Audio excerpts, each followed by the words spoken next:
আসসালামু আলাইকুম ওয়া রাহমাতুল্লাহি ওয়া বারাকাতুহু। আলহামদুলিল্লাহি ওয়াহদাহু ওয়াসসালাতু ওয়াসসালামু আলা মান লা নাবিয়্যা বা'দাহু। প্রশংসা আল্লাহ সুবহানাহু ওয়া তাআলার জন্য, শান্তি অবতীর্ণ হোক মুহাম্মদ সাল্লাল্লাহু আলাইহি ওয়াসাল্লামের প্রতি। সম্মানিত উপস্থিতি, আল জামিয়া আস সালাফিয়া কর্তৃক আয়োজিত আজকের এই ইসলামী মহাসম্মেলনের দ্বিতীয় দিনে আপনাদের সামনে আমার আলোচনার বিষয়বস্তু আদ-দাওয়া আস-সালাফিয়্যাহ বা মানহাজুস সালাফ ফিদ দাওয়াহ, দাওয়াতি কাজে সালাফে সালেহিনের অনুসৃত পদ্ধতি, এই বিষয়ে গুরুত্বপূর্ণ আলোচনা পেশ করার চেষ্টা করব ইনশাআল্লাহুল আজিজ। সকলকেই যাবতীয় ব্যস্ততা বন্ধ করে মনোযোগের সাথে আলোচনা শোনার জন্য অনুরোধ জানাচ্ছি।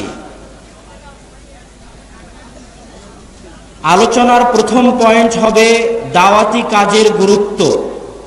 আমি যে দাওয়াতি কাজ করব, কেন, কি গুরুত্ব, কি প্রয়োজন আছে দাওয়াতি কাজের। আল্লাহ সুবহানাহু ওয়া তাআলা সূরা নাহলের 125 নম্বর আয়াতে বলছেন, উদউ ইলা সাবিলি রাব্বিকা বিল হিকমাতি ওয়াল মাউইযাতিল হাসানাহ। হে রাসূল, আপনি আপনার প্রতিপালকের পথে মানুষকে ডাকুন হিকমতের সাথে, সৎ উপদেশের সাথে, ওয়াজাদিলহুম বিল্লাতী হিয়া আহসান, এবং তাদের সাথে তর্ক বিতর্ক করুন উত্তম পন্থায়। এই আয়াতে আল্লাহ সুবহানাহু ওয়া তাআলা তার রাসূলকে মানুষকে দ্বীনের পথে দাওয়াত দেওয়ার জন্য, ডাকার জন্য নির্দেশ প্রদান করছেন। সূরা হামিম সাজদার 33-34 নম্বর আয়াতে আল্লাহ সুবহানাহু ওয়া তাআলা আরো বলেন, ওয়ামান আহসানু কওলাম মিম্মান দাআ ইলাল্লাহ ওয়া আমিলা সালিহান ওয়া ক্বালা ইন্নানী মিনাল মুসলিমিন। তার চেয়ে আর কে উত্তম হতে পারে যে মানুষকে আল্লাহর দিকে ডাকে এবং সৎ আমল করে আর বলে যে আমি মুসলমান, আমি মুসলিম। এই আয়াতে আল্লাহ সুবহানাহু ওয়া তাআলা একজন দায়ীকে পৃথিবীর শ্রেষ্ঠ মানুষ, দাওয়াতি কাজকে শ্রেষ্ঠ কাজ বলে আখ্যায়িত করেছেন। সম্মানিত উপস্থিতি, আল্লাহ সুবহানাহু ওয়া তাআলা সূরা আলে ইমরানে বলেন, কুনতুম খায়রা উম্মাতিন উখরিজাত লিন-নাস তা'মুরুনা বিল মা'রুফ ওয়া তানহাউনা আনিল মুনকার। ও হে উম্মতে মুসলিমা, তোমরা হচ্ছ সর্বশ্রেষ্ঠ জাতি। কেন তোমরা সর্বশ্রেষ্ঠ জাতি? এই জন্য যে তোমরা মানুষকে সৎ কাজের আদেশ দাও, অসৎ কাজ থেকে বাধা প্রদান করো। রাসূল সাল্লাল্লাহু আলাইহি ওয়াসাল্লাম বলেন, আন সাহাল বিন সাদ রাদিয়াল্লাহু তাআলা আনহু আন্নাহু قال قال رسول الله صلى الله عليه وسلم لعلي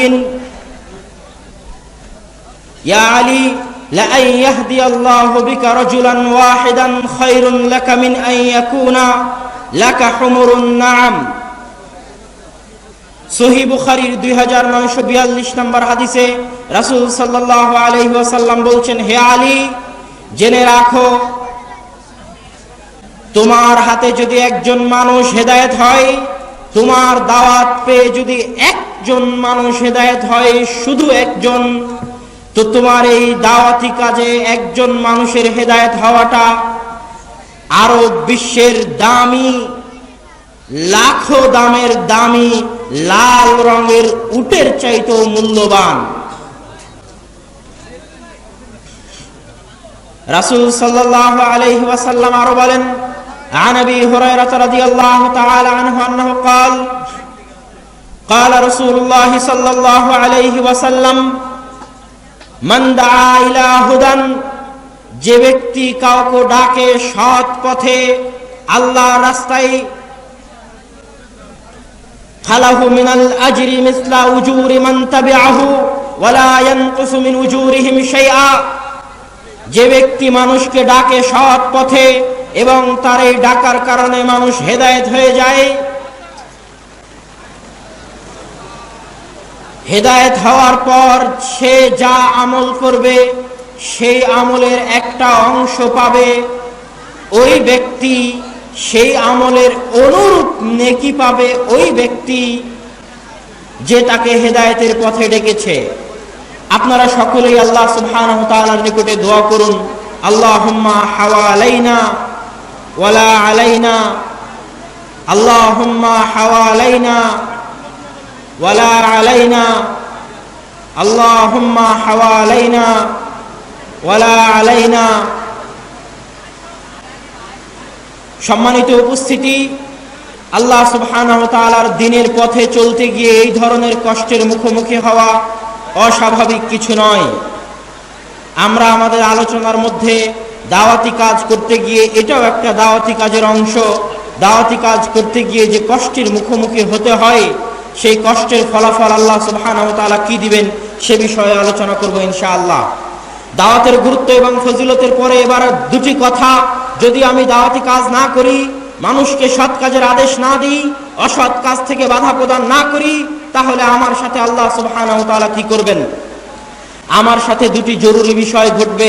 এক, আবু বকর রাদিয়াল্লাহু তাআলা আনহু থেকে বর্ণিত, তিনি বলেন, ইউশিকু, হতে পারে, জেনে রাখো, আমি আশঙ্কা করি, মানুষ যখন মুনকার দেখার পর, ইযা রাউ মুনকারান ওয়া লাম ইয়ামনাউ, মানুষ যখন অপছন্দনীয় কাজ দেখার পরও নিষেধ করবে না, বাধা দিবে না, তখন তাদের সকলেই আল্লাহর আযাবে গ্রেফতার হয়ে যাবে।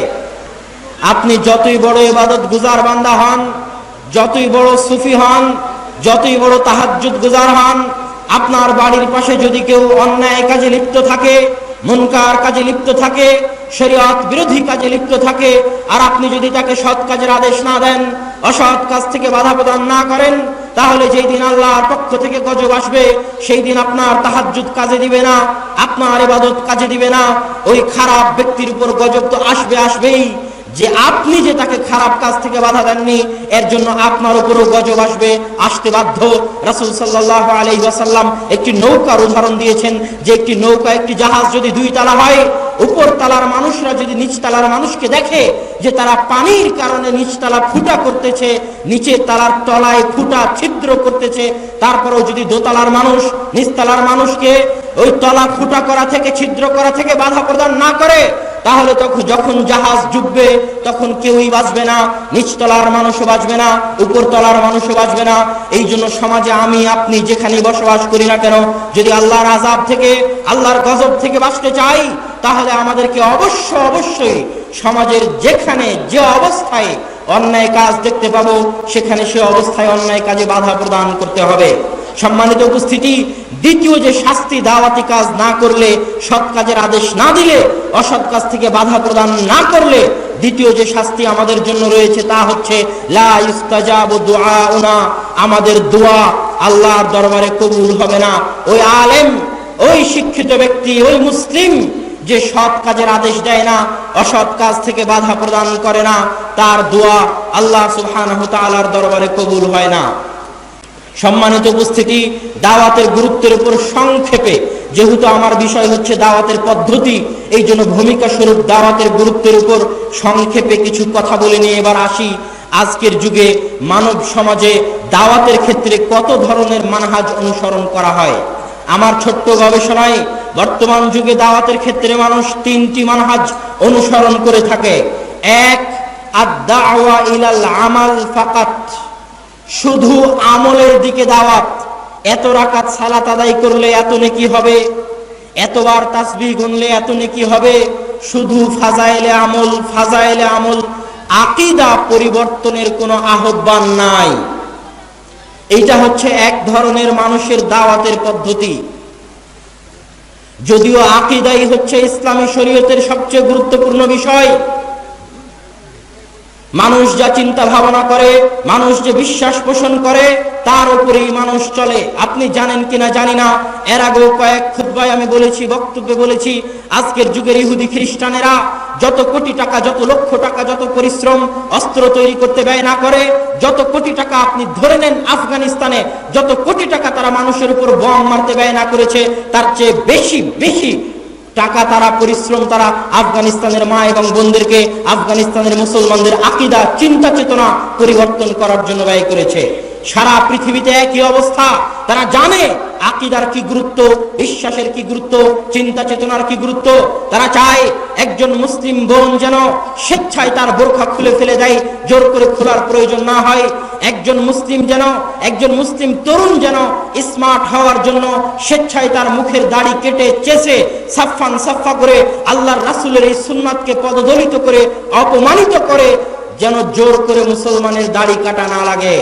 এই জন্য মাথায় ঢুকিয়ে দেওয়া হয়েছে যে এটা স্মার্টনেস। এইভাবে তারা চেষ্টা করে মানুষের চিন্তাকে পরিবর্তন করার জন্য, মানুষের আকীদাকে পরিবর্তন করার জন্য। আর আমাদের সমাজে একদল মানুষ আছে যারা আকীদাকে গুরুত্ব দেয় না, শুধুই আমল। ওই আমল কোনো কাজে দিবে না যে আমলের সাথে সঠিক আকীদা নাই। সম্মানিত উপস্থিতি, দ্বিতীয় পর্যায়ের যারা দাওয়াতি কাজে ব্যস্ত, যারা দাওয়াতি কাজ করে, তাদের আমি তিনটি দলের নাম বলবো। তাদের সকলের একটাই উদ্দেশ্য, যত দাওয়াতি কাজ করুক না কেন, একটাই উদ্দেশ্য, সেটা হচ্ছে ক্ষমতায় যাওয়া, রাষ্ট্র ক্ষমতা দখল করা, দেশের সরকার হওয়া, রাষ্ট্রপ্রধান হওয়া। এই উদ্দেশ্য নিয়ে তিন ধরনের মানুষ দাওয়াতি কাজ করে। শিয়ারা দাওয়াতি কাজ করে। শিয়াদের একটাই উদ্দেশ্য, ইমামাহ প্রতিষ্ঠা করা, রাষ্ট্র ক্ষমতা দখল করা। যারা ইখওয়ানুল মুসলিমিন এবং তাদের সমমনা বাংলাদেশে যারা তথাকথিত ইসলামী রাজনীতি করে, তাদেরও একটাই লক্ষ্য, যে কোনো উপায়ে ক্ষমতা দখল করতে হবে। তিন, যারা খারিজি জঙ্গি, তাদেরও একটাই উদ্দেশ্য, যে কোনো উপায়ে ক্ষমতা দখল করতে হবে। এই তিন ধরনের মানুষের সকল দাওয়াতি কার্যক্রমের একটাই লক্ষ্য এবং উদ্দেশ্য, ক্ষমতা দখল করতে হবে। সম্মানিত উপস্থিতি, এদেশের একজন প্রবীণ আলেম যিনি মারা গেছেন, তিনি তার বইয়ে লিখেছেন যে সালাত, সিয়াম, হজ, জাকাত এক ট্রেনিং কোর্স হ্যায়, যে সালাত, সিয়াম, হজ, জাকাত একটা প্রশিক্ষণ মাত্র। কিসের জন্য প্রশিক্ষণ? রাষ্ট্র ক্ষমতা দখল করার জন্য প্রশিক্ষণ। সালাত, সিয়াম, হজ, জাকাত আমি কেন পালন করতেছি? যেন রাষ্ট্র ক্ষমতা দখল করতে পারি, জান্নাতে যাওয়ার জন্য নয়। এটা তারা বিশ্বাস করে। এই বিষয়ে গুরুত্বপূর্ণ আলোচনা আমাদের থাকবে এবং করতে হবে, করা জরুরি। কেননা এই আকীদা মানুষের মেধা, মনন, মস্তিষ্ককে নষ্ট করে দিচ্ছে। সম্মানিত উপস্থিতি, তাদের দাবি হচ্ছে আকিমুদ্দিন, ইকামতে দিন করো। ইকামতে দিন মানেই হচ্ছে রাষ্ট্র ক্ষমতা দখল করা, দিন প্রতিষ্ঠা মানেই রাষ্ট্র ক্ষমতা দখল করা। এটা তারা বিশ্বাস করে এবং মানে। আমি তাদের উত্তরে, তাদের জবাবে বলতে চাই, আল্লাহ সুবহানাহু ওয়া তাআলা পবিত্র কোরআন মাজিদে বহু জায়গায় বলেছেন, আকিমুস সালাহ, তোমরা সালাত প্রতিষ্ঠা করো। সালাত প্রতিষ্ঠা করা মানে কি 10 জন 15 জন সমাজের মানুষকে মেরে পিটে মসজিদে নিয়ে গিয়ে 5 ওয়াক্ত সালাতে হাজির করানো? এইটা কি সালাত প্রতিষ্ঠা করা?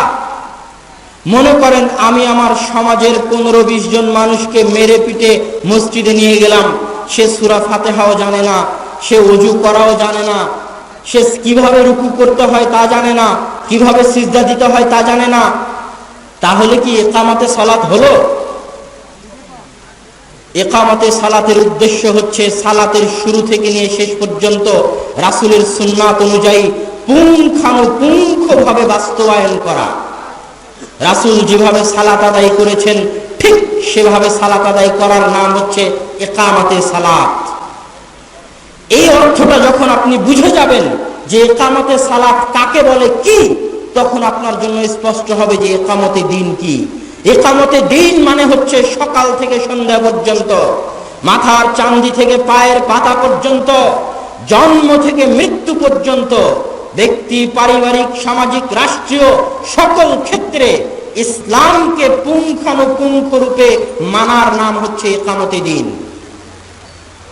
আপনি 1 গ্লাস পানি খাবেন, ইসলামের সেখানে 10টা হুকুম আছে। ডান হাতে খাও, এক ঢোকে খেও না, দাঁড়িয়ে পানি পান করো না, বিসমিল্লাহ বলে পানি পান করো, পানি পানের শেষে আলহামদুলিল্লাহ বলো। কত নিয়ম! ঘর থেকে বের হবেন, কি দোয়া পড়তে হবে ইসলাম বলে দিয়েছে। বিবাহ কিভাবে করবেন ইসলাম বলে দিয়েছে। অর্থনীতি কিভাবে করবেন ইসলাম বলে দিয়েছে। প্রত্যেক পদক্ষেপে ইসলাম অনুসরণ করার নাম হচ্ছে ইকামতে দ্বীন। আমি কি বুঝাতে পেরেছি? যারা কথা শুনতেছেন তারা উত্তর দেওয়ার চেষ্টা করবেন যে আমি বুঝাতে পারলাম কিনা। ইকামতে দ্বীন হচ্ছে জীবনের সকল ক্ষেত্রে ইসলাম মেনে নেওয়ার নাম। এবার দ্বিতীয় পর্যায়ে আসি। এই পৃথিবীতে যত নবী রাসূল এসেছেন তাদের কারো লক্ষ্য উদ্দেশ্য ছিল না যে তারা রাষ্ট্র ক্ষমতা দখল করবে। ইব্রাহিম আলাইহিস সালাতু ওয়াস সালামের সাথে তৎকালীন যুগের যে জালেম বাদশা ছিল তার সাথে গন্ডগোল ঝগড়া এই জন্য হয়নি যে ইব্রাহিম আলাইহিস সালাতু ওয়াস সালাম তাকে বলেছিল তোমার ক্ষমতা ছেড়ে দাও, আমি তোমার ক্ষমতা দখল করতে চাই, এই জন্য তার সাথে গন্ডগোল হয়নি। মুসা আলাইহিস সালাতু ওয়াস সালামের সাথে ফিরআউনের এই জন্য গন্ডগোল হয়নি যে মুসা আলাইহিস সালাম ফিরআউনকে বলেছিল যে তুমি তোমার ক্ষমতা ছেড়ে দাও, তোমার ক্ষমতা আমি দখল করব, এই জন্য গন্ডগোল হয়নি। মুসা আলাইহিস সালামের সাথে ফিরআউনের গন্ডগোল ছিল। মুসা বলছিলেন লা ইলাহা ইল্লাল্লাহ, আর ফিরআউন বলছিল আমি প্রতিপালক। মুসা আলাইহিস সালাম ফিরআউনকে সংশোধন করার চেষ্টা করছিলেন, ক্ষমতা দখলের নয়। ইব্রাহিম আলাইহিস সালাতু ওয়াস সালাম যখন দোয়া করলেন, তিনি এত অত্যাচারিত, এত নির্যাতিত, তার সমাজ তার কওম থেকে বিতাড়িত হওয়ার পরে, পিতার নিকট থেকে বিতাড়িত হওয়ার পরে তিনি আল্লাহর নিকটে দোয়া করছেন ওয়াজনুবনি ওয়া বানিয়া আইয়াবুদাল আসনাম, হে আল্লাহ আমাকে এবং আমার বংশধরকে তুমি মূর্তি পূজা থেকে রক্ষা করিও। তিনি চাইলে এই দোয়া করতে পারতেন যে আল্লাহ আমাকে আর আমার বংশধরকে ক্ষমতা দাও, আমাকে আর আমার বংশধরকে রাজাদের অত্যাচার থেকে হেফাজত করো, কিন্তু এগুলো একটাও নবী রাসূল প্রেরণের উদ্দেশ্য ছিল না। তাদের একটাই উদ্দেশ্য হচ্ছে লা ইলাহা ইল্লাল্লাহ, আল্লাহ সুবহানাহু ওয়া তাআলার একত্ব, তাওহীদকে প্রতিষ্ঠা করা। এই জন্য রাসূল সাল্লাল্লাহু আলাইহি ওয়াসাল্লাম বলছেন উরিদাত আলাইয়াল উমাম, আমার নিকটে জাতি সম্প্রদায়কে পেশ করা হলো, জাতি সম্প্রদায়কে পেশ করা হলো। ফারাআইতু, আমি দেখলাম, আন-নাবিয়্যু মাআহু রাহাত, একজন নবী যার সাথে মাত্র একদল মানুষ আছে। তারপরে একজন নবীকে দেখলাম মাআহু রাজুলান, যার সাথে মাত্র দুইজন মানুষ আছে।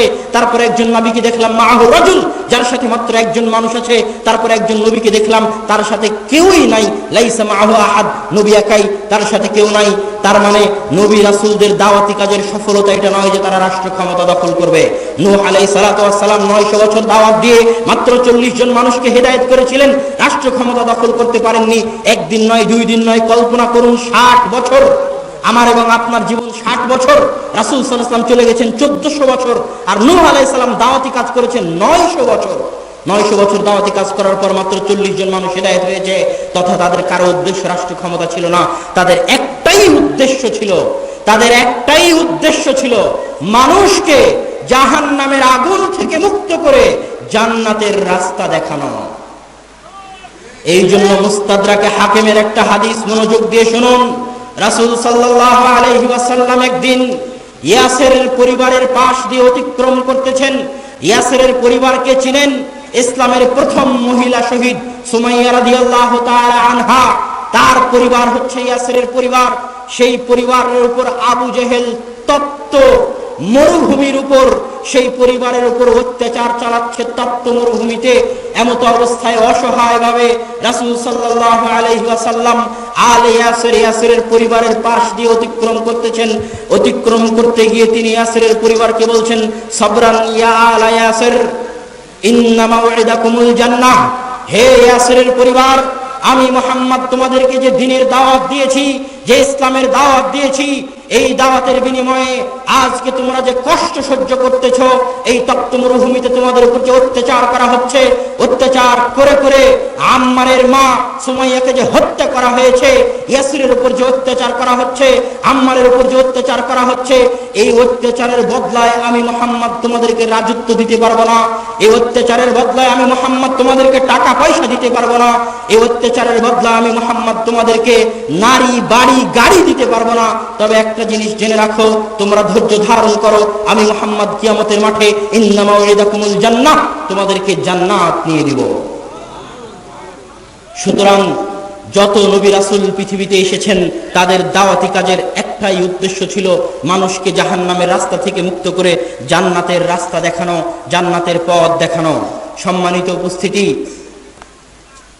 এবার তৃতীয় পর্যায়ের আলোচনা। যারা খারেজি তারা মনে করে তাদের একটাই দাওয়াতি কাজ, যে কোনো মূল্যে যে রাষ্ট্র ক্ষমতায় আছে তাকে অস্ত্র বিপ্লবের মাধ্যমে উৎখাত করতে হবে, উচ্ছেদ করতে হবে। কেন? মুসলিম রাষ্ট্রকে তারা কাফের রাষ্ট্র মনে করে, আর কবিরা গুনাহগার মুসলমানকে তারা কাফের মনে করে। তাদের উদ্দেশ্যে বলতে চাই, আল্লাহ সুবহানাহু ওয়া তাআলা পবিত্র কোরআন মাজিদে সূরা বাকারার 178 নম্বর আয়াতে বলছেন, ইয়া আইয়ুহাল্লাযীনা আমানু কুতিবা আলাইকুমুল কিসাস, ও হে ঈমানদারগণ, তোমাদের উপর কিসাসকে ফরজ করা হয়েছে। কিসাস মানে কেউ যদি কাউকে হত্যা করে তাহলে তাকেও হত্যা করে দেওয়া হবে। তাহলে যে হত্যাকারী তাকে আল্লাহ মুমিন বলে সম্বোধন করছে। হে মুমিন, তোমাদের উপর কিসাস ফরজ করা হয়েছে। তোমাদের মধ্যে কেউ যদি কাউকে হত্যা করে তাহলে ওই মুমিনের উপর কিসাস কায়েম করা হবে। হত্যাকারীকে আল্লাহ মুমিন বলে সম্বোধন করছেন। আর এক আয়াতে আল্লাহ সুবহানাহু ওয়া তাআলা বলেন, সূরা তাহরিমের 4 নম্বর আয়াত, আল্লাহ সুবহানাহু ওয়া তাআলা বলেন, ইয়া আইয়ুহাল্লাযীনা আমানু তুবু ইলাল্লাহি তাওবাতান নাসুহা, ও হে ঈমানদারগণ, তোমরা আল্লাহর নিকটে তওবা করো। পাপ না করলে তওবা কিসের? পাপ করলেই তওবা। আর আল্লাহ সুবহানাহু ওয়া তাআলা পাপী মুমিনদেরকে বলতেছেন তোমরা তওবা করো, আর তাদেরকে মুমিন বলে সম্বোধন করতেছেন, যা প্রমাণ বহন করে যে কবিরা গুনাহগার ব্যক্তি মুসলিম, ফাসিক মুসলিম, সে কাফের বলে গণ্য হবে না। আমি সংক্ষিপ্তভাবে তাদের রদ করতেছি, বেশি দীর্ঘ আলোচনায় যাচ্ছি না। সম্মানিত উপস্থিতি, এবং তারা দারুল ইসলামকে দারুল কুফর মনে করে, মুসলিম রাষ্ট্রকে কাফের রাষ্ট্র মনে করে।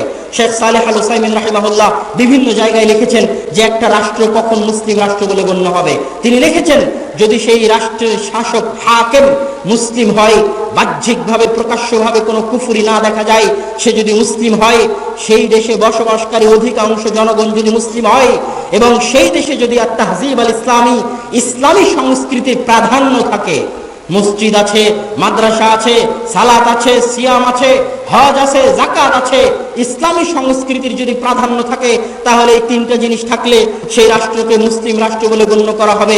যদিও সেই রাষ্ট্র পূর্ণাঙ্গ মুসলিম রাষ্ট্র না হয়, যেমন একজন কবিরা গুনাহগার মুসলিম, ফাসিক মুসলিম, ঠিক তেমন একটা রাষ্ট্র যদি পূর্ণাঙ্গ মুসলিম রাষ্ট্র না হয়, তাহলে সেটা ফাসিক মুসলিম রাষ্ট্র, কিন্তু কাফের মুসলিম রাষ্ট্র, কাফের রাষ্ট্র নয়, দারুল কুফর নয়, যে আপনি তার বিরুদ্ধে সেই রাষ্ট্রে বোমা হামলা করে সেই রাষ্ট্রের সাধারণ জনগণকে কাফের ফতোয়া দিয়ে হত্যা করবেন। জেনে রাখুন, রাসূল সাল্লাল্লাহু আলাইহি ওয়াসাল্লাম বলছেন, লাউ আন্না আহলাস সামাই ওয়াল আরদি ইশতারাকু ফি দামি মুমিনিন ওয়াহিদিন লাআকাব্বাহুমুল্লাহু জামিআন ফিন নার। দুনিয়ার মানুষ জেনে রাখো, দুনিয়ার মানুষ জেনে রাখো, সারা পৃথিবী, আসমান এবং জমিনের সকলেই যদি, আসমানের সকল ফেরেশতা, জমিনের সকল মানুষ এবং জিন একত্রিত হয়ে যদি, আসমান এবং জমিনের সকলেই একত্রিত হয়ে যদি একজন মুমিনকে হত্যা করে, আসমান এবং জমিনের সকলেই একত্রিত হয়ে যদি একজন মুমিনকে হত্যা করে, তাহলে আল্লাহ সুবহানাহু ওয়া তাআলা ওই একজন মুমিনকে হত্যা করার কারণে আসমান এবং জমিনের সকলকেই জাহান্নামে নিক্ষেপ করে দিবেন। কত কঠিন ও ভয়াবহ হাদিস! মানুষকে হত্যা করার বিষয়ে আরো ভয়াবহ আয়াত, আরো ভয়াবহ হাদিস আছে, কিন্তু আমরা আমাদের আলোচনা সংক্ষিপ্ত করতেছি।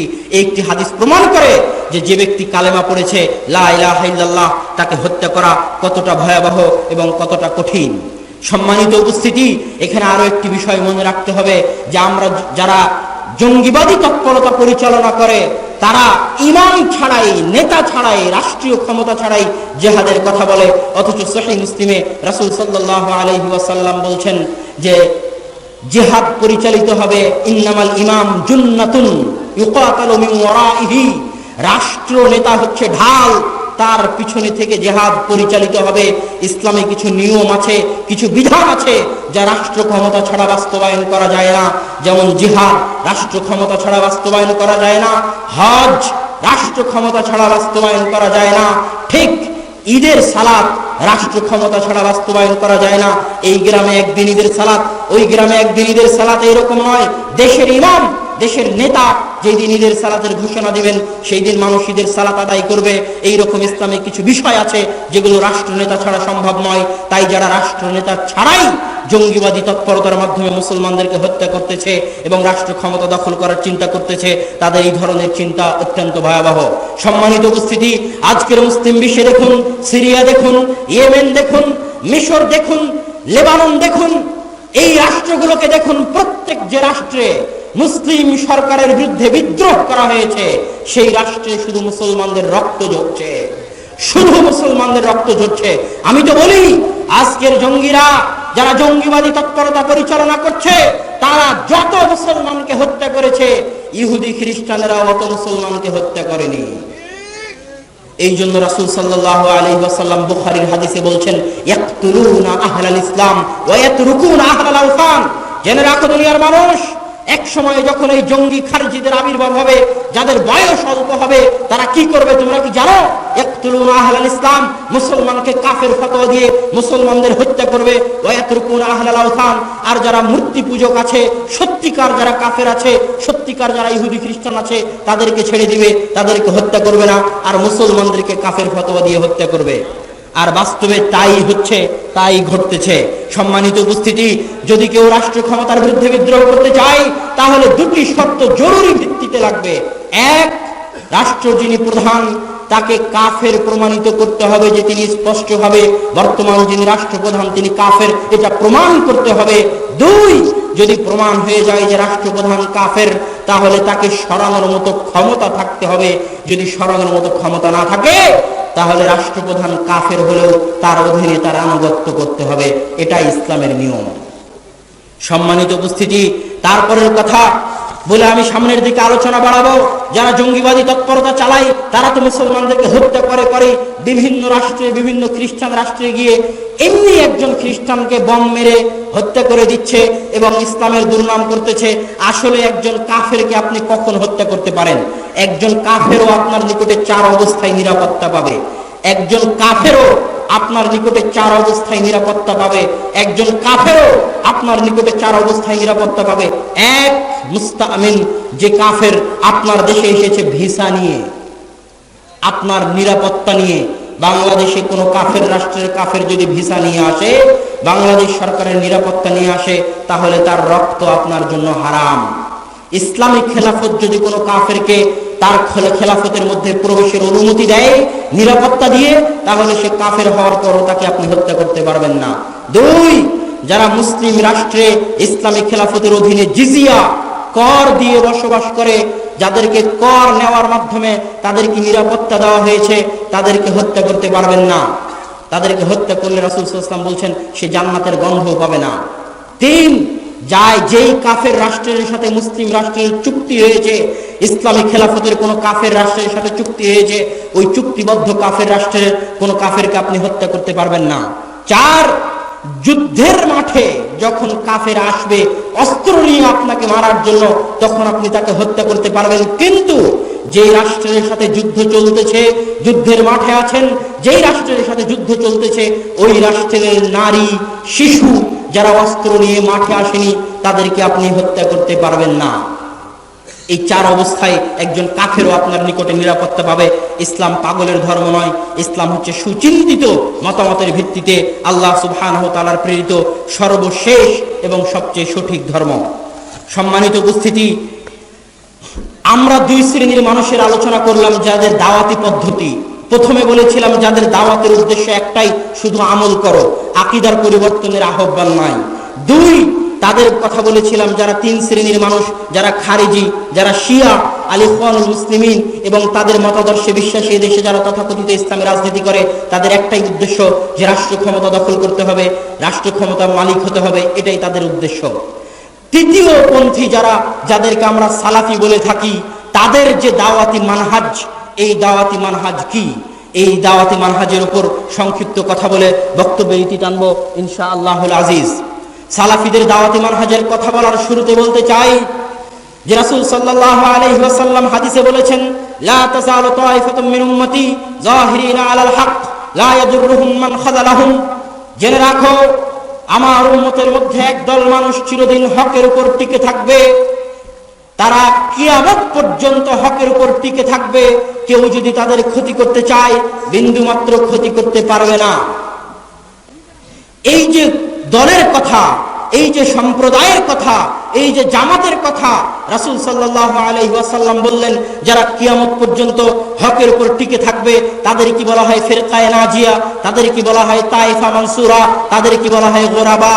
রাসূল সাল্লাল্লাহু আলাইহি ওয়াসাল্লাম এক হাদিসে বলেছেন যে ওয়ালা আল ইসলামু গরিবান, ইসলাম গরিব অবস্থায় শুরু হয়েছে, অপরিচিত অল্প সংখ্যক মানুষ দিয়ে শুরু হয়েছে। ওয়াসায়াউদু কামা বাদা, যেমন অল্প সংখ্যক মানুষ দিয়ে শুরু হয়েছিল তেমন অল্প সংখ্যক মানুষের নিকটে ফিরে আসবে। ফাতুবা লিল গোরাবা, আর এই অল্প সংখ্যক মানুষদের জন্য রয়েছে সুসংবাদ। তাই ফিরকায়ে নাজিয়া বলেন, তায়েফা মানসুরা বলেন আর গোরাবা বলেন, সকলেই একটি জামাত, একটি দলের নাম, যাদেরকে আমরা আহলুস সুন্নাত ওয়াল জামাত বলি, যাদেরকে আমরা আহলুল হাদিস বলি, যাদেরকে আমরা আসহাবুল হাদিস বলি, তাদেরকে উদ্দেশ্য করে, এবং যাদেরকে আমরা সালাফিও বলি। এই ফিরকায়ে নাজিয়ার কারা অন্তর্ভুক্ত হবে? কেননা এই ফিরকায়ে নাজিয়ার মানহাজ আমরা আলোচনা করব, দাওয়াতি কাজে তাদের মানহাজ কি। এই ফিরকায়ে নাজিয়ার কারা অন্তর্ভুক্ত হবে এই বিষয়ে বলতে গিয়ে বলতে চাই, ফিরকায়ে নাজিয়া কোন নির্দিষ্ট সময়, কোন নির্দিষ্ট স্থান, কোন নির্দিষ্ট সংগঠন, কোন নির্দিষ্ট দল, কোন নির্দিষ্ট ব্যক্তি, কোন নির্দিষ্ট প্রতিষ্ঠানের সাথে খাস নয়। ফিরকায়ে নাজিয়া বাংলাদেশের সাথে খাস নয়, ফিরকায়ে নাজিয়া ভারতের সাথে খাস নয়, ফিরকায়ে নাজিয়া এরকম নয় যে রাসূলের যুগে ছিল আজ আর থাকবে না, কোন নির্দিষ্ট যুগের সাথেও খাস নয়। আবার ফিরকায়ে নাজিয়া কোন দলের পৈতৃক সম্পত্তিও নয় যে ব্যক্তি শুধু ওই দলের ফরম পূরণ করে ওই দলের সদস্য হলে, ওই দলের ভিতরে ঢুকলে সেই তবে ফিরকায়ে নাজিয়ার অন্তর্ভুক্ত হবে, এইরকম কিছু ফিরকায়ে নাজিয়া নয়। ফিরকায়ে নাজিয়া কারো পৈতৃক সম্পত্তি নয়। ফিরকায়ে নাজিয়া একটি বৈশিষ্ট্যের নাম, একটি পথের নাম। ওই বৈশিষ্ট্য যাদের মধ্যে পাওয়া যাবে, যারা ওই পথে আছে, যে কালেই থাকুক, যে জায়গাতেই থাকুক, যে সময়েই থাকুক, যে প্রতিষ্ঠানেই থাকুক, যে দলেই থাকুক, আর জঙ্গলেই থাকুক, তারা সকলেই ওই ফিরকায়ে নাজিয়ার অন্তর্ভুক্ত বলে গণ্য হবে। ফিরকায়ে নাজিয়ার পরিচয় যখন রাসূল সাল্লাল্লাহু আলাইহি ওয়াসাল্লামকে জিজ্ঞেস করা হয়েছিল, তখন তিনি বলেছিলেন মা আনা আলাইহি ওয়া আসহাবি। ফিরকায়ে নাজিয়ার বৈশিষ্ট্য হচ্ছে আজকে আমি এবং আমার সাহাবীরা যেই বৈশিষ্ট্যের উপর প্রতিষ্ঠিত আছি, এই বৈশিষ্ট্যের উপর যারা প্রতিষ্ঠিত থাকবে তারাই হচ্ছে ফিরকায়ে নাজিয়া। এই হাদিসকে সামনে রেখে আল্লামা নাসিরউদ্দিন আলবানী রাহিমাহুল্লাহ লিখছেন যে মুসলমানদের বর্তমান যুগে ইসলামী বিপ্লবের দুইটাই মাধ্যম, দুইটাই পদ্ধতি। এক আত-তাসফিয়া, দুই আত-তারবিয়া। তাসফিয়া মানে কি? রাসূলের যুগে এবং সাহাবীদের যুগে যে ইসলাম ছিল, বর্তমান সমাজ থেকে বিদআত এবং শিরককে টেনে হিচড়ে ডাস্টবিনে নিক্ষেপ করে ওই ইসলাম বাস্তবায়ন করতে হবে যে ইসলাম রাসূল সাল্লাল্লাহু আলাইহি ওয়াসাল্লাম এবং সাহাবীদের যুগে ছিল। রাসূল এবং সাহাবীদের মৃত্যুর পর ইসলামের মধ্যে যত বিকৃতি হয়েছে, যত বেদাতের প্রবেশ হয়েছে, যত শিরকের প্রবেশ হয়েছে, সকল কিছুকে পদদলিত করতে হবে, তবে ইসলামী বিপ্লব সম্ভব। তো ফিরকায়ে নাজিয়ার বৈশিষ্ট্য হচ্ছে মা আনা আলাইহি ওয়া আসহাবি, আল্লাহ এবং আল্লাহর রাসূল, আল্লাহ রাসূল এবং তার সাহাবীরা যে আদর্শের উপর ছিলেন সেই দিকে ফিরে যেতে হবে। সম্মানিত উপস্থিতি, ফিরকায়ে নাজিয়ার দ্বিতীয় বৈশিষ্ট্য হচ্ছে ফাহমুন নুসুস বিফাহমিস সালাফ। কোরআন এবং হাদিসকে সালাফে সালেহিনের বুঝ অনুযায়ী বুঝতে হবে। আজকের যুগে মানুষ কোরআন এবং হাদিস বুঝতে তিন ভাগে বিভক্ত। আজকের যুগে মানুষ কোরআন এবং হাদিস বুঝতে তিন ভাগে বিভক্ত। একদল মানুষ কোরআন এবং হাদিসকে নির্দিষ্ট ব্যক্তির পৈতৃক সম্পত্তি বানিয়ে দিয়েছে। কোরআন এবং হাদিস আমি শুধু আবু হানিফা রাহিমাহুল্লাহর বুঝ অনুযায়ী নিব, তার ব্যাখ্যা অনুযায়ী নিব, এর বাইরে কারো ব্যাখ্যা, কারো বুঝ, কারো কথা, কারো ফতোয়া আমি গ্রহণ করব না। তথা কোরআন এবং হাদিস নির্দিষ্ট ইমামের পৈতৃক সম্পত্তি। আমি নির্দিষ্ট মাযহাবের অনুসারী, আমার মাযহাবের ইমাম, আমার মাযহাবে যা আছে যেভাবে আছে শুধু তাই মানব। এটা হচ্ছে একদল মানুষের কোরআন এবং হাদিস বুঝার পদ্ধতি।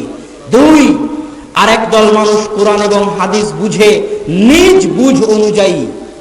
আজকে দেখবেন বহু মানুষ এমন আছে, দুইটা বুখারী বাংলা কিনে নিয়েছে, দুইটা মুসলিম বাংলা কিনে নিয়েছে, তারপরে নিজে নিজে হাদিস পড়ে নিজে নিজেই তার ব্যাখ্যা করে নিজে নিজেই ফতোয়া দিয়ে দিচ্ছে, তথা নিজের বুঝ অনুযায়ী কোরআন হাদিস বুঝছে। আর আরেক দল মানুষ যারা ফিরকায়ে নাজিয়ার অন্তর্ভুক্ত, তাদের বৈশিষ্ট্য হচ্ছে তারা সালাফে সালেহিনের বুঝ অনুযায়ী কোরআন এবং হাদিস বুঝতে চাই। সালাফি সালেহিন কারা? রাসূল সাল্লাল্লাহু আলাইহি ওয়াসাল্লাম বলছেন, খায়রুন নাসি কারনি, জেনে রাখো সর্বশ্রেষ্ঠ সময়, সর্বশ্রেষ্ঠ যুগ হচ্ছে আমার যুগ। সুম্মাল্লাযীনা ইয়ালুনহুম সুম্মাল্লাযীনা ইয়ালুনহুম, তারপরের শ্রেষ্ঠ যুগ হচ্ছে তারপরের শ্রেষ্ঠ যুগ হচ্ছে তারপরে। এই হাদিস প্রমাণ করে যারা আগে চলে গেছেন তারা শ্রেষ্ঠ, তাদের কথা আমাদেরকে গ্রহণ করতে হবে। আল্লাহ সুবহানাহু ওয়া তাআলা সূরা তাওবার 100 নম্বর আয়াতে বলছেন, ওয়াস-সাবিকুনাল আউয়ালুন, যারা আগে চলে গেছে মুহাজির এবং আনসারদের মধ্যে থেকে, ওয়াল্লাযীনা তাবাউহুম বিইহসান, আর পরবর্তীতে যারা এই মুহাজির এবং আনসারদের অনুসরণ করবে তাদের উপর আল্লাহ সুবহানাহু ওয়া তাআলা সন্তুষ্ট। এই আয়াতগুলো প্রমাণ করে, এই হাদিসগুলো প্রমাণ করে যে যারা আগে চলে গেছেন, সালাফ শব্দের অর্থ হচ্ছে যিনি আগে চলে গেছেন। সালাফে সালেহিন হচ্ছে ওই সমস্ত আইম্মায়ে কেরাম যারা আগে চলে গেছেন, তাদের বুঝ অনুযায়ী আমরা কোরআন হাদিস বুঝবো। এই জন্য ইমাম আউজাঈ রাহিমাহুল্লাহ বলছেন, আলাইকা বিআতারিস সালাফ ওয়া ইন রাফাদাকান নাস। ইমাম আউজাঈ বলছেন, তুমি সালাফদের কথাকে অনুসরণ করো যদিও মানুষ তোমাকে পরিত্যাগ করে। হাফিজ ইবনে হাজার আসকালানী বলছেন, আস-সাঈদু মান তামাসসাকা বিকাউলি সালাফ, ওই ব্যক্তি সৌভাগ্যবান যে সালাফদের কথাকে অনুসরণ করে। এই সালাফ থেকেই কিন্তু জামিয়া সালাফিয়ার নাম জামিয়া সালাফিয়া, তথা সালাফিদের বিশ্ববিদ্যালয়। ওই সালাফি যারা কোরআন এবং হাদিস নিজের বুঝ অনুযায়ী বুঝে না, যারা কোরআন এবং হাদিস কোনো ব্যক্তির পৈতৃক সম্পত্তিও মনে করে না, যারা কোরআন এবং হাদিস সালাফি সালেহিনের বুঝ অনুযায়ী বুঝে। আমার বক্তব্য আমি শেষের দিকে নিয়ে যাব। শ্রদ্ধেয় স্যার ডক্টর মুসলিমউদ্দিন হাফিজাহুল্লাহ উপস্থিত হয়ে গেছেন।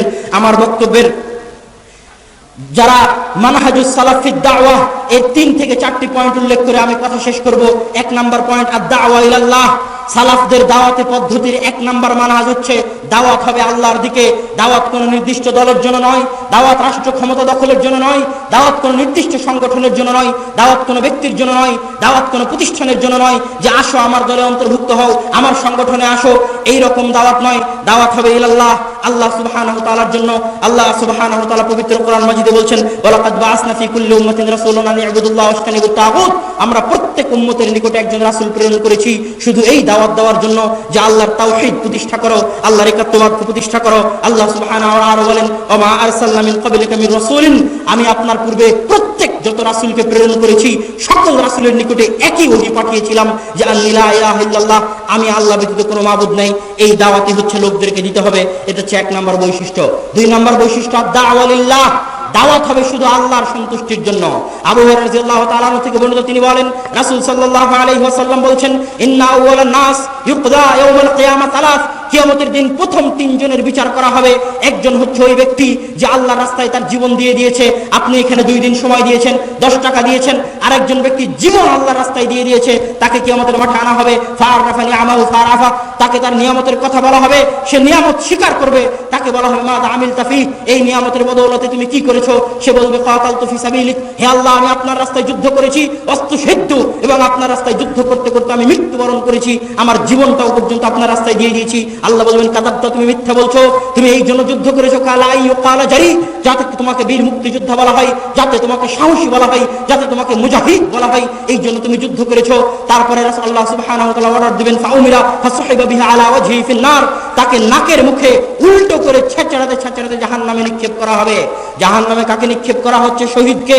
স্মরণ রাখবেন, 2য় শ্রেণীর ব্যক্তি হচ্ছে আলেম, তাআল্লামাল কুরআন ওয়া আল্লামাহু, কোরআন শিখেছে, কোরআন শিখিয়েছে। আল্লাহ তাকে নিয়ামতের কথা পেশ করবেন, ফাআরাফাহু, সে নিয়ামত স্বীকার করে নিবে।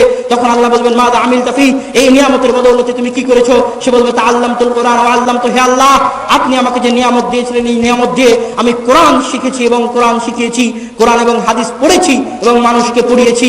তখন আল্লাহ সুবহানাহু ওয়া তাআলা বলেন, কাযাবতা, তুমি মিথ্যা বলছো, তুমি এই জন্য কোরআন পড়েছো যেন তোমাকে আলেম বলা হয়, যেন তোমাকে কারি বলা হয়। ফাউমিরা বিহি ফাসহিবা আলা ওয়াজহি ফিন নার, তখন নির্দেশ দেওয়া হবে, তাকে নাকের উপরে ছেঁচড়াতে জাহান্নামে নিক্ষেপ করা হবে। এরপরে 3য় ব্যক্তি উপস্থিত করা হবে, দানশীল দানবীর, তাকে বলা হবে, আল্লাহ সুবহানাহু ওয়া তাআলা তোমাকে অনেক মাল দিয়েছিলেন, ফাআরাফা, সে তার নিয়ামতের স্বীকার করবে। তাকে বলা হবে, মাযা আমিলতা ফি, এই টাকা দিয়ে, এই ধন দৌলত দিয়ে তুমি কি করেছো? সে বলবে, হে আল্লাহ, মা তারাকতু সাবিলান, এমন কোন রাস্তা আমি ছাড়িনি যেই রাস্তায় একটা টাকা দান করলে আপনি খুশি হবেন, সেই রাস্তায় আমি টাকা দান করেছি। এমন কোন রাস্তা ছাড়িনি যে রাস্তায় একটা টাকা দান করলে আপনি খুশি হবেন, সেই রাস্তায় আমি টাকা দান করেছি। আল্লাহ বলবেন, কাযাবতা, তুমি মিথ্যা বলছো, তুমি এই জন্য দান করেছো যেন তোমাকে দানবীর বলা হয়, জাওয়াদ বলা হয়, দানশীল বলা হয়। তাকে নির্দেশ দেওয়া হবে, জাহান্নামে তাকে নাকের ভরে ছেঁচড়াতে ছেঁচড়াতে নিক্ষেপ করা হবে। সম্মানিত উপস্থিতি, কোনো সুদখোরকে জাহান্নামে নিক্ষেপ করা হচ্ছে না, কোনো ঘুষখোরকে জাহান্নামে নিক্ষেপ করা হচ্ছে না, কোনো জেনাকার ব্যক্তিকে জাহান্নামে নিক্ষেপ করা হচ্ছে না, কোনো চোরকে জাহান্নামে নিক্ষেপ করা হচ্ছে না। জাহান্নামে নিক্ষেপ করা হচ্ছে শহীদকে, যে তার জীবন আল্লাহর রাস্তায় দিয়ে দিয়েছে। জাহান্নামে নিক্ষেপ করা হচ্ছে আলেমকে, যে তার পুরো জীবনটা কোরআন এবং হাদিস পড়তে ব্যয় করেছে। জাহান্নামে নিক্ষেপ করা হচ্ছে দানবীরকে, যে লক্ষ লক্ষ কোটি কোটি টাকা আল্লাহর রাস্তায় ব্যয় করেছে। কেন? ইখলাস ছিল না তাই, আল্লাহর সন্তুষ্টি ছিল না তাই। এই একটি হাদিসই এটার জন্য যথেষ্ট, যে দাওয়াত হতে হবে লিল্লাহ, শুধুমাত্র আল্লাহর সন্তুষ্টির জন্য। যখন দাওয়াত হবে আল্লাহর সন্তুষ্টির জন্য, তখন যত বাধাই আসুক না কেন, কোনো বাধাই আপনার সামনে বাধা বলে মনে হবে না। জেল হোক, জুলুম হোক, ফাঁসি হোক, যখন দাওয়াত হবে আল্লাহর সন্তুষ্টির জন্য, তখন কিছুই আপনার কাছে কিছুই মনে হবে না, পানি মনে হবে। এই ঝড় বৃষ্টি যা কিছুই আসুক না কেন, সব কিছুকে উপেক্ষা করে আপনি থাকতে পারবেন, যদি আপনার দাওয়াত হয় একমাত্র আল্লাহ সুবহানাহু ওয়া তাআলার সন্তুষ্টির জন্য। সম্মানিত উপস্থিতি, মানহাজ সালাফি সালেহিনের দাওয়াতি মানহাজের 3 নম্বর পয়েন্ট, আল ইলমু ক্বাবলাল কওলি ওয়াল আমালি। দাওয়াত দিতে হলে আগে জ্ঞান হাসিল করতে হবে, জ্ঞান হাসিল করার পর দাওয়াত দিতে হবে। রাসূল সাল্লাল্লাহু আলাইহি ওয়াসাল্লাম বলেছেন, আল উলামা ওয়ারাসাতুল আমবিয়া লা ইউরিসুনা দিনারান ওয়ালা দিরহামান বাল ইউরিসুনা ইলমান। জেনে রাখো, আলেমগণ হচ্ছে রাসূল সাল্লাল্লাহু আলাইহি ওয়াসাল্লামের উত্তরসূরি। আর আল্লাহর রাসূল টাকা পয়সা রেখে যায়নি, দিনার দিরহাম রেখে যায়নি। কি রেখে গেছেন? ইলম রেখে গেছেন। সেই ইলমের উত্তরসূরি হচ্ছে আলেমরা। এই জন্য আমি বলি, আলেমগণ হচ্ছেন রাসূল ও রাসূলুল্লাহ, আল্লাহর রাসূলের রাসূল, আল্লাহর বার্তাবাহকের বার্তাবাহক। যেহেতু আল্লাহর রাসূলের পরে আর কোনো নবী আসবে না, আল্লাহর রাসূলের পরে আর কোনো রাসূল আসবে না, সেহেতু কিয়ামত পর্যন্ত রাসূলের স্থলাভিষিক্ত হয়ে দাওয়াতি কাজ আঞ্জাম দেওয়ার দায়িত্ব হচ্ছে আলেমদের। আর জ্ঞান ব্যতীত দাওয়াতি কাজ করা যাবে না। ইমাম বুখারী রাহিমাহুল্লাহ বলছেন, আল ইলমু ক্বাবলাল কওলি ওয়াল আমালি। দাওয়াতি কাজ করার আগে, কথা এবং কাজের আগে তোমাদেরকে জ্ঞান হাসিল করতে হবে। আজকে আমরা দেখি জ্ঞান হাসিল ছাড়াই দাওয়াতি কাজের কত ক্ষতি। তাবলীগ জামাতের দিকে দেখুন, জাহেল মানুষ দিয়ে দাওয়াতি কাজ করার জন্য আজকে তারা দাড়ি টুপি মাথায় দিয়ে পরস্পরে ঝগড়া করতেছে, গন্ডগোল করতেছে। এদেশে যত অধিকাংশ সংগঠন, অধিকাংশ দলের অধিকাংশ ক্ষেত্রে জাহেল মানুষকে দিয়ে দাওয়াতি কাজ করা হয়। আলেম লাগবে দাওয়াতি কাজ করার জন্য। আপনারা দেখলেন জামিয়া সালাফিয়ার যারা ফারিগিন ছাত্র, আমাদের উদ্দেশ্য আছে, জামিয়া সালাফিয়ার পরিকল্পনা আছে যে জামিয়া সালাফিয়া থেকে যারা ফারিগিন, তাদের মাধ্যমে দেশে দাওয়াতি কাজ পরিচালনা করা, যেন আলেম দিয়ে দাওয়াতি কাজ পরিচালনা করা যায়। শেষ পয়েন্ট, মানহাজুস সালাফ ফিদ দাওয়াহ। সালাফদের আদ-দাওয়া সালাফিয়া, সালাফদের দাওয়াতি কাজের যে পদ্ধতি, যে মাধ্যমগুলো তারা অনুসরণ করতেন, যে নীতিগুলো তারা অনুসরণ করতেন, তার 4 নম্বর পয়েন্ট উল্লেখ করে আমার বক্তব্য শেষ করবো ইনশাআল্লাহ। 4 নম্বর পয়েন্ট হচ্ছে, কোনো প্রকার দলীয় সংকীর্ণতা, দলীয় কোন্দল, হিংসা বিদ্বেষ রাখা যাবে না। জাবের রাদিয়াল্লাহু তাআলা আনহু থেকে বর্ণিত, তিনি বলেন, একদা মুহাজিরদের একজন ব্যক্তি আনসারদের একজন ব্যক্তিকে কাসা মারলো। তখন আনসারদের একজন ব্যক্তি বলল, ইয়া আলাল আনসার। মুহাজিরদের একজন ব্যক্তি বলল, ইয়া আলাল মুহাজিরিন। কোথায় হে আনসারেরা, আসো, মুহাজির আমাকে মারতেছে। আর মুহাজির বলতেছে, কোথায় হে মুহাজিরেরা, আসো, আনসার আমাকে মারতেছে। এই বলে 2 দলে বিভক্ত হয়ে গেল, লড়াই লাগে লাগে। এমত অবস্থায় রাসূল সাল্লাল্লাহু আলাইহি ওয়াসাল্লাম বলছেন, মা বালু দাওয়াল জাহিলিয়া। হে সাহাবীরা, কি এই জাহিলিয়াতের দাওয়াত, কি এই জাহিলিয়াতের আহ্বান? দাহা ফাইন্নাহা খাবিসা। এই জাহিলিয়াতের দাওয়াতকে পরিত্যাগ করো, কেননা এটি ঘৃণ্যের জিনিস, নিকৃষ্ট জিনিস, অপছন্দনীয় জিনিস। মুসলমান মুসলমানের লড়াই করতে পারে না, মুসলমান মুসলমানের হিংসা বিদ্বেষ রাখতে পারে না। আল্লাহ সুবহানাহু ওয়া তাআলা সূরা হুজরাতের 10 নম্বর আয়াতে বলছেন, ইন্নামাল মুমিনুনা ইখওয়াহ। ভ্রাতৃত্বের একমাত্র বন্ধন, একমাত্র ভিত্তি হচ্ছে ঈমান। লা ইলাহা ইল্লাল্লাহ বলেছে পৃথিবীর প্রত্যেক যে মুসলিম, সে মুসলিম আপনার ভাই। ভ্রাতৃত্বের বন্ধন এটা নয় যে আমার দলে আসলে তুমি ভাই, আমার দলে না থাকলে তুমি আমার শত্রু। ভ্রাতৃত্বের এই বন্ধন তৈরি করা মানে বেদাত তৈরি করা, অন্যায় তৈরি করা। ভ্রাতৃত্বের একমাত্র মাধ্যম হচ্ছে কালেমা লা ইলাহা ইল্লাল্লাহ। প্রত্যেক মুসলিম আপনার ভাই, তাকে আপনাকে ভালোবাসতে হবে। দলীয় কোন্দল এবং দলীয় সংকীর্ণতার ঊর্ধ্বে উঠে দাওয়াতি কাজ করতে হবে। সম্মানিত উপস্থিতি, বক্তব্যের শেষাংশে এসে আমি আমার আলোচনা শেষ করতে যাচ্ছি। বক্তব্যের শেষাংশে এসে আমি আপনাদের নিকটে দোয়া চাই, যে আপনারা আমার জন্য দোয়া করবেন, আব্বুর জন্য দোয়া করবেন এবং আপনারা যাওয়ার পূর্বে অবশ্যই মাসিক আল ইতিসাম নিয়ে যাবেন। এতে আমরা যে প্রতিষ্ঠানগুলো এখানে দেখতে পাচ্ছেন, এই প্রতিষ্ঠানগুলোর নামকরণের পিছনে ঐতিহ্য আছে। জামিয়া সালাফিয়া যে নামকরণ করা হয়েছে এর পিছনে ঐতিহ্য আছে। ঐতিহ্য কি? ভারত পাকিস্তানের আজও সালাফিদের বড় প্রতিষ্ঠান, আজও ভারতের আহলে হাদিসদের কেন্দ্রীয় প্রতিষ্ঠান হচ্ছে আল জামিয়া আস সালাফিয়া। এইটা জামিয়া সালাফিয়ার ঐতিহ্য। এই ইতিসাম যে নামকরণ করা হয়েছে এর পিছনে ঐতিহ্য আছে। পাক ভারত বাংলাদেশের একজন সিংহ পুরুষ আল্লামা ইহসান ইলাহি জাহির রাহিমাহুল্লাহর সাথে ইতিসাম পত্রিকার ঐতিহ্য জড়িত। আজও পাকিস্তানে আহলে হাদিসদের বিখ্যাত পত্রিকা হচ্ছে ইতিসাম। আমাদের প্রত্যেকটা জিনিসের নামকরণের পিছনে আমরা আহলে হাদিসদের ঐতিহ্য অনুসরণ করার চেষ্টা করি। পরিশেষে দলীয় কোন্দলের ঊর্ধ্বে উঠে আমি সকলের নিকটে আহ্বান জানাবো, আসুন আমরা দাওয়াতি কাজ করি। যাবতীয় সংকীর্ণতার ঊর্ধ্বে উঠে দাওয়াতকে বাংলার জমিনের কোনায় কোনায় ছড়িয়ে দিই। যুবকদের উদ্দেশ্যে বিশেষ করে বলতে চাই, হে যুবক, তোমার প্রতি ফোঁটা রক্ত, তোমার প্রতিটি সেকেন্ড আল্লাহ সুবহানাহু ওয়া তাআলার দেয়া আমানত। এই আমানতকে তুমি তুমি অপচয়ে নষ্ট করো না। বিভিন্ন দলের, বিভিন্ন রাজনৈতিক দলের পিছনে ছুটতে গিয়ে নিজের টাকা পয়সা, ধন সম্পদ, রক্তকে নষ্ট করো না। আসো পবিত্র কোরআন এবং সহিহ হাদিসের দাওয়াত নিয়ে বাংলার কোনায় কোনায়, বাংলার জমিনে জমিনে আমরা ছড়িয়ে পড়ি। বাংলার জমিনে আল্লাহ সুবহানাহু ওয়া তাআলার কোরআন এবং সহিহ হাদিস বাস্তবায়ন করার চেষ্টা করি। আল্লাহ সুবহানাহু ওয়া তাআলা আমাদের সেই তৌফিক দান করুন। আল্লাহুম্মা আমিন। ওয়া আখিরু দাওয়ানা আলহামদুলিল্লাহি রাব্বিল আলামিন। আসসালামু আলাইকুম ওয়া রাহমাতুল্লাহি ওয়া বারাকাতুহু।